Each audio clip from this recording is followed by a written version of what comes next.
Hi, my name is Frankie. Thank you for listening to my mom. I never listen.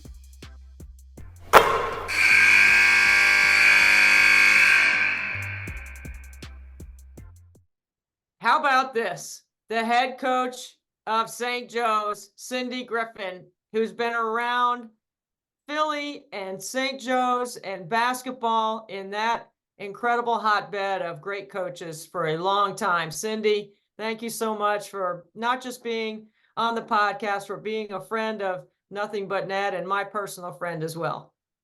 Now it's great to be with you, Debbie, as always. And I just want to thank you for doing so much for women's basketball. And I'm just delighted to be with you guys today. Well, thank you, and thank Curtis, your husband, and your family, because it's not just the head coach and you go out there and you do your thing. You've got a whole team behind you that is so supportive. Let's talk about them first before we dive into this incredible A10 this year. How do you do it at home? How do you manage all of it?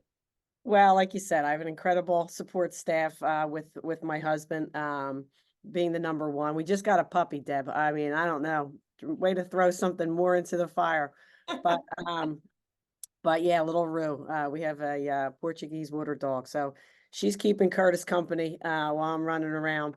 But yeah, I mean, Curtis obviously, and my children have been wonderful. And it's nice to be around Philly, around family that support you as well. And having Kaylee on our team is great because I get to see her every day. And then Hannah, of course, is up at Holy Cross playing for Marie McGarity, which is they've had a great year so far. And then young Curtis John is just starting to get into wrestling, so he's busy with at St. Joe Prep, which has been great. That's fantastic. I know your girls have grown up around the game. They've been in the gym with you. They've just followed you around, and it's interesting. One plays for you, one doesn't. How do you balance? Like, did you get to her games? I've been to one, so it worked out. I was able to get to one. I think we had it off on a Wednesday, and because she plays in the Patriot League, which is pretty local around here, I was able to see her at Lafayette, which was great. So, and if I don't see her, I'll be able to watch the games on ESPN Plus, which is great. Yeah, that's a hard thing. Like, I know for me, when I go watch my kid play, I don't say anything. I don't even really like to sit next to my husband because I don't want him to nudge me or give me, I give off some body language that I don't want anybody to see. And it might not be directed at Patrick. It's usually a teammate or a coach. So I just rather how do you handle sitting in the stands watching your daughter play? Yeah, so I mean, luckily I don't sit in the stands with Kaylee, right? So I'm on the sideline, so I don't hear anything. And then I actually haven't been to a game with Curtis because it's either one of us going to the game to Hannah's game. So with that particular game, he wasn't able to go, so I went. But when they were in high school, obviously we sat together. But yeah, I don't say anything. I think everybody's trying to figure out what's going on in my brain, but I purposely do not say anything.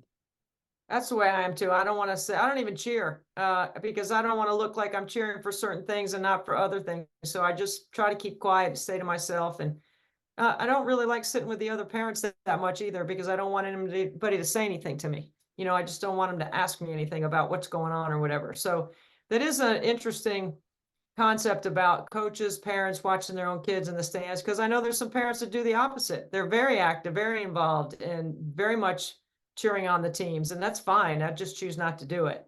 All right, so the word on the street is, man, you got a good team. Like, everybody's talking about St. Joe's in the A10, about how balanced your team is, how smart your kids are, how well they know their roles. How much fun are you having this year with this group? I'm having a lot of fun. I really enjoy, I mean, I always enjoy coaching, but this year in particular, that this team is just so self-motivated, self-driven. Any challenge that's in front of them, they want to conquer it. They play with and for each other. The ball moves. We individually we have some really good players, but I think we're better as a whole. And you've seen that with certain matchups. With some key wins that we've had, and certainly we have some tough games coming our way, and I'm excited to see where we are with playing the top of the league in this last month in February. So, I was talking to another coach in the league about this. The A10 has multiple teams that are really good. There's a competitive race. The ACC has a competitive race, but then there's other leagues that have one team. South Carolina's going to win the SEC. UConn's going to win the Big East. Pac-12, we don't know who's going to win that. There's a lot of good teams out there. How much fun is that for you when you have to change, dive into strategy, like plan for different ways of playing and keep your team sharp? Yeah, it's exciting. I'm very, very happy that the Atlantic 10, we've had so many teams that are in the top 80 in the net, which is awesome.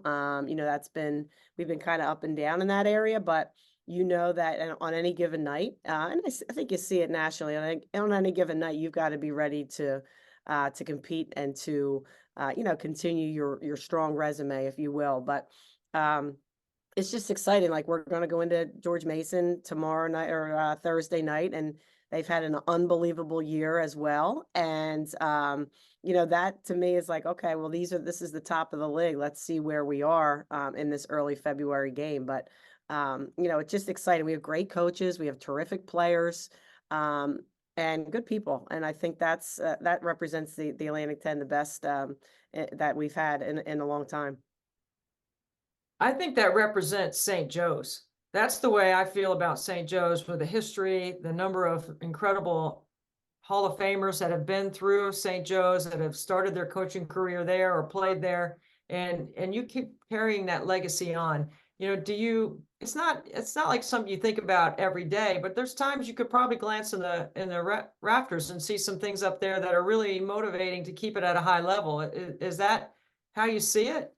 Yeah, for sure. I mean, I think, we just celebrated 50 years of women's basketball at St. Joe's a couple Saturdays ago. And so we recognized the first team, and there was a great video. Muffet was involved. Jim Foster was involved. Debbie Black, Dale Hodges, Susan Moore. And, so legends that have come here to coach or to play, because Muffet obviously played here and she coached under Jim for a little while. Gina was an assistant coach here. And Renee Portland and Teresa Grant. So it's really unbelievable. And I look back and I say, okay, this is my 23rd year coaching at St. Joe's. I'm like, what? You believe it, but then you don't believe it at the same time. It's kind of surreal. It's like half my life I've been here at St. Joe's, and but to be, talked amongst those great coaches and to be part of something bigger than yourself is really what motivates me every day. I don't think we ever get too high, too low. I just think what you see at St. Joe's is just hard-nosed, get to work every day, enjoy the people that you're doing it with, and make something happen the best that you can, and have these players enjoy their experience here and even beyond. I mean, you're rattling off like who's who in college basketball. It's just really amazing, the historical footprint that St. Joe's has, and the legacy that St. Joe's has in the game. So I want to take it to another step. And I know you think I'm a little crazy sometimes. I mean, I'm thinking about things that I probably shouldn't be thinking about, but this is something that I have thought about before. And I don't know if I shared this with you or not. There's something unique and special about Philadelphia coaches, right? There's a common thread about how successful they've all been. And we could go on and on about, coaches that you named a bunch. Debbie Ryan would be Joe McEwen, like there's a lot of coaches that have a Philadelphia-based upbringing. I, on a whim, because I don't read a lot, but I like to read the self-help stuff, I read Malcolm Gladwell. I think he's interesting. I emailed him once because he's always doing unique and eccentric things, like 10,000 hours to perfect things. And I can't even think. The Outliers is the last book I read of his a long time ago. I emailed him and said, hey, you need to do something on Philadelphia bred and born coaches. Why are they all successful? What is it about Philadelphia? Is it the blue collar, strong religious upbringing? Is it something else? Like, what is it? And he never responded to me. I was really disappointed that he didn't email me back, but I really thought there was something there, Cindy. I mean, am I off? It's in the water, I think. The soft pretzels are always better, right? The bagels are better, the pizza's better. Um, but I think you're onto something. I think the grassroots of Philadelphia basketball, I think we all grew up in a very humble environment. You know, I, we've had really great coaches. I mean, I know that I have growing up, whether it be grade school, high school, college. We were taught by coaches that love the game, that find different ways to win games, do more with less sometimes, how to manage the game, knowing what you have and trying to get the best, get the most out of your players. We might not be the most athletic or the most talented, but are we the best team? How do we do that? How do you study the game? What's your edge? And you see that, that's how we were taught. That's how I was taught the game. You can go, and run. But at some point in time, you're going to have to execute in the half court. And I think that's what you've been taught, even at the grade school and high school level, locally. And then there's an edge. I think there's a brotherhood, there's a sisterhood as well. I think people take care of one another from hiring, former players or, I think there's a legacy there that you see at different schools that we take pride in, that, you want to hire your own players. You want them to have that experience if they want to get into coaching.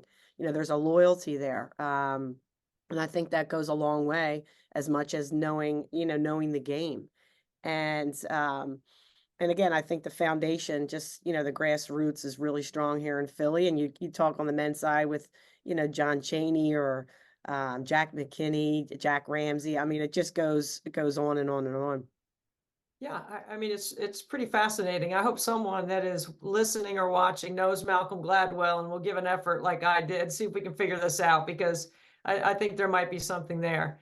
Okay, so you and I actually became friends and got connected because the most iconic person in Philly is Chris DeJulia, our dear friend, who every once in a while I see in my pass through Philly. And this summer, I spent some time making an effort to go see Chris and visit him. And he took me over to practice so I could see you.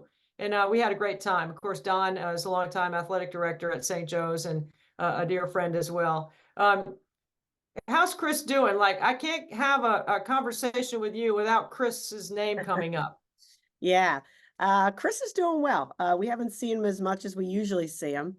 But I'll get a text after every game and just congratulating us, or, get the next one. There's been a lot more congratulations this year. So that's been great. But of course, Don keeps me posted on, how he's feeling and how he's doing. But, the one thing about Chris is he's so loyal and he's so invested. And whatever team he's following, I mean, he's definitely a diehard Hawk fan, but he follows local and he follows, the pro sports, and he's invested, and he certainly has inspirational and wisdom in everything that he shares with you. And he's a very deep, and I consider him one of my really good friends. I do too, and I get texts from him, but they're not congratulations. They're usually, I saw you on the game, but I turned the sound down. That's usually what he says to me. Yeah, when it comes to my fundraiser, he is counting bricks instead of counting makes. That's the kind of friend he is. That's the way you stay humble. Well, that's it. That's Philly. And I'll tell you, like you asked that question. I mean, I think, if you start to get a little bit full of yourself, there's certainly some humility somebody's going to say something that's going to bring you down to reality. So I think that's what makes Philly so special. Yeah, we will always share Chris as a point of conversation and great banter, that's for sure. The last thing, I mean, we can go on about your team, but I really want to know about your golf game, because I know if you're like me, you put the sticks up September-ish, and then April, you can't wait to get them back out. I know it. I know. And I need a new pair of clubs. I need a new set of clubs, if you will. But I love my clubs. They're pings. They're old. I bought them from a professor at Loyola when I was coaching there. Oh my God, Cindy, you got to have some new clubs. You can't be using those old pings. I know, but I had a hole in one with the 8-iron, and I don't know if I can part with it. Oh, well, you gotta mount that on the wall, the 8-iron. You got to put that up there. Tell me about the hole in one. Yeah, so Myrtle Beach, my husband and I were on a trip. I think it was before we were actually married, and we went on this golf trip. And so we were playing every day, and we had the afternoon slot, and it was about 5, 6 o'clock, par 3, hit it into the sun. I didn't see it. It felt so good. I was like, gosh. So we go up to the green. I can't find it. I can't find it. I'm like, what the heck? This was an unbelievable shot. Curtis says, look in the hole. So I looked in the hole, and there it was. So pretty cool. Sweet. I love it. Next time you're in Myrtle Beach, you better let me know. That's not too far from me. And you might as well make a trip down to Bulls Bay if you're going to come this far south, because we got a great track. Wonderful track. Awesome. I Awesome. know how much you love it. I know it's fun. I love playing too. But you know, the one thing I got going for me is my maiden name is Mulligan. Good one. That's awesome. Hey, just a couple things, like 2 or 3 things about why somebody should watch your team. You are sitting on top of the A10. You do have a big matchup with Mason coming up. Give us a little rundown, you know, like what you want people to know about your team. Yeah, I mean, I think when you watch our team, you see the ball move, the ball is shared. You're going to see a lot of skill from all of our players, but obviously our 2 leaders in that area are our forwards, our 4 and 5 man, which is Brugler and Ziegler, who do an unbelievable job scoring in different areas. But backcourt's dynamic with Welch and with Mackenzie Smith. So the ball moves. You're going to get a lot of threes. You're going to get inside, outside. You're going to get a lot of fundamentals, spacing on the floor, and, you know, scoring in different ways. That humble, unselfish attitude that you play with is going to carry you guys a long way this season. Thank you for being with us, Cindy. Thanks for spending some time. Thanks, Deb. Thanks for having me, and appreciate you always doing great things for women's basketball.